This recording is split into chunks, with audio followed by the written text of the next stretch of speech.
പ്രതിസന്ധി ഒഴിവാക്കാൻ വേണ്ടി അമ്മ സംഘടന എല്ലാവരും കൂടെ രണ്ടുമൊക്കെ പോയിരുന്നു തോന്നുന്നു. പാനൂരിൽ പോയി സത്യാഗ്രഹമൊക്കെ ആയിരുന്നു. പക്ഷെ എന്ന് വിചാരിച്ച് അവിടെ വലിയ ഇമ്പ്രൂവ്മെന്റ് ഒന്നും ഉണ്ടായിട്ട് അല്ല, അതെ, അവിടെയൊന്നും ഇത് പെട്ടെന്നൊന്നും ഒരു പ്രശ്നത്തിന് പരിഹാരം ഉണ്ടാവില്ല. എന്തിനായിരുന്നു ആ യാത്ര ശരിക്കും? യാത്രയുടെ ഉദ്ദേശം സാമൂഹ്യ പ്രതിബദ്ധത സിനിമാക്കാർക്കുണ്ടെന്ന് തെളിയിക്കുക.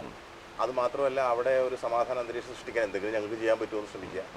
സത്യത്തിൽ പേടിച്ചരണ്ടിരുന്ന ജനങ്ങളെ വീടുകളിൽ നിന്ന് പുറത്തിറക്കുക. അത് സാധിച്ചിട്ടോ. ഞങ്ങൾ ചെന്ന അന്ന് ഒരു മനുഷ്യർക്കും പേടിയില്ലാതെ എല്ലാവരും അവിടെ ഒത്തുകൂടി എന്നുള്ള സത്യമാണ്.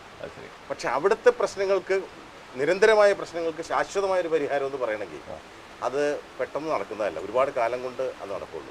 ഒരു കാര്യം ശരിയാണ്, പരിഹാരം ഉണ്ടാകണമെങ്കിൽ ആദ്യം ആത്മാർത്ഥമായിട്ട് ശ്രമിക്കേണ്ടത് ഇവിടുത്തെ മാധ്യമങ്ങളും ചാനലുകളുമാണ്. അത് ഞാനവിടെ പ്രസംഗിച്ചത്. പക്ഷെ ഒറ്റ ആളും റിപ്പോർട്ട് ചെയ്തില്ല. അത് എനിക്ക് വളരെ വിഷമമുണ്ട്. ഞാൻ പറയുന്നത് പനൂരോ അല്ലെങ്കിൽ കണ്ണൂരോ നടക്കുന്ന ഒരു രാഷ്ട്രീയ കൊലപാതകത്തെ അല്ലെങ്കിൽ ഏതെങ്കിലും വിധത്തിലുള്ള വർഗീയ കൊലപാതകത്തെ പൈങ്കിളിക്കഥ പോലെ എഴുതി പിടിപ്പിച്ച് യാതൊരു പകയും വിദ്വേഷവും ഇല്ലാത്ത സാധാരണക്കാരായ മലയാളികൾ വിദേശത്ത് താമസിക്കുന്നവരുടെ മനസ്സിൽ വരെ ഈ പകയും വിദ്വേഷം കുത്തിവെക്കുന്നൊരു പ്രവണതയാണ് പത്രക്കാർ ചെയ്യുന്നത്. ഒന്ന്. ചാനലുകളാണെങ്കിൽ വെട്ടുകൊണ്ട് കിടക്കുന്നവൻ്റെ കഴുത്തറ്റ് കിടക്കുന്നതിൻ്റെ ബ്ലഡ് ഷെഡിൻ്റെ ക്ലോസപ്പ് എടുത്ത് കാണിച്ച് എൻ്റെ ചാനലിന് കൂടുതൽ സർക്കുലേഷൻ കിട്ടണം എന്നുള്ള വികാരത്തോടെ ഈ ബിസിനസ് മൈൻഡോടെ അത് ബൂസ്റ്റ് ചെയ്യുമ്പോൾ ഇല്ലാത്ത പകയും വിദ്വേഷം മനുഷ്യരിൽ പടർന്നു വരും. പാനൂർ നടക്കുന്നൊരു കൊലപാതകത്തെ പത്രത്തിൻ്റെ 5-ാം പേജിലോ 6-ാം പേജിലോ ഒരു ചെറിയ വാർത്തയായിട്ട് കൊടുത്ത് എഴുതി തള്ളിക്കളയണം. അത് ആര് മരിച്ചാലും ആര് കൊന്നാലും വീട്ടുവഴക്കായാലും അതിർത്തി തർക്കമായാലും അത് ഏത് രാഷ്ട്രീയക്കാരനാണെന്ന് കണ്ടുപിടിക്കാനുള്ള പത്രക്കാരുടെയും ചാനലുകളുടെ ധൃതി കാണുമ്പോൾ നാടിനോടുള്ള കൂറ ഒരു മറന്നു പോകണില്ലെന്ന് എനിക്ക് പലപ്പോഴും തോന്നിയിട്ടുണ്ട്.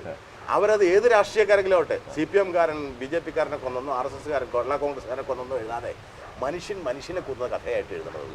മനുഷ്യർ മരിച്ചിട്ട് കുറെ കാലം അവിടെയൊക്കെ രാഷ്ട്രീയക്കാരെ മരിക്കുന്നത്. മനുഷ്യനെ മറന്നു പോകുന്നു മാധ്യമങ്ങൾ, പത്രക്കാർ. അത് മാറ്റണം. അത് മാറ്റിയാൽ ഇത്തരം കൊലപാതകങ്ങൾക്ക് പ്രസിദ്ധീകരണങ്ങൾ യാതൊരു പ്രാധാന്യവും കൊടുക്കില്ല എന്ന് കണ്ടാൽ വെട്ടും കൊലയൊക്കെ കുറയും. പണ്ട് നക്സലേറ്റുകളുടെ ആക്രമണത്തിന് ഒരു അവസാനം അറുതി കണ്ടുപിടിക്കാൻ ഈ മാർഗം സ്വീകരിച്ച് സക്സസ് ആയതാണ്. തല വെട്ടി അവിടെ ഇവിടെയും വെച്ചത് പിറ്റേ ദിവസത്തെ പത്രത്തിൽ വരാൻ വേണ്ടിയാണ് അവർ വെട്ടുന്നത്. പക്ഷെ അത് വരില്ല എന്ന് കണ്ടു കഴിഞ്ഞപ്പോൾ പിന്നെ വെട്ടൽ നിർത്തിയവർ. ആ ഒരു സമീപനം പത്രക്കാർ, നാടിനോടുള്ള കൂറുകൊണ്ട് പത്രക്കാരും മാധ്യമങ്ങളും ഇത്തരം ഒരു സമീപനം ഈ വക കൊലപാതകങ്ങളോട് എടുത്താൽ തന്നെ ഇതിന് വലിയ പ്രചാരം കിട്ടില്ല, ഇത് പടർന്നു പിടിക്കില്ല. വളരെ നല്ലൊരു നിർദ്ദേശമാണ് ചേട്ടൻ വെച്ചത്. ഇതാണ് എൻ്റെ അഭിപ്രായം. അത് എനിക്ക് പത്രക്കാരോടുള്ള ദേഷ്യം കൊണ്ട് പറയണമെന്നല്ല, അവരുടെ ഈ മാധ്യമങ്ങളുടെയും പത്രക്കാരുടെയും വികാരം ഒരു ശവപ്പെട്ടിക്കാരുടെ വികാരമായിരിക്കരുത്, ശവപ്പെട്ടി കച്ചവടക്കാരൻ്റെ ആ വിചാരമായിരിക്കരുത്. അതല്ല, മനുഷ്യരുടെ വികാരമായിരിക്കണം. മനുഷ്യത്വം വേണം, ദേശസ്നേഹികളുടെ വികാരം അവർക്ക് വേണം. അതെനിക്ക് ആ കാര്യത്തിൽ പറയാനുള്ളൂ. ചേട്ടൻ്റെ ഈ സിനിമാ ജീവിതത്തിൽ, സിനിമയിൽ വന്നിട്ട് ഒരുപാട് കാലമായി, അപ്പോൾ ഈ സിനിമാ ജീവിതത്തിൽ മറക്കാനാവാത്ത അല്ലെങ്കിൽ വേദനിപ്പിക്കുന്ന എന്തെങ്കിലും ഒരു അനുഭവം?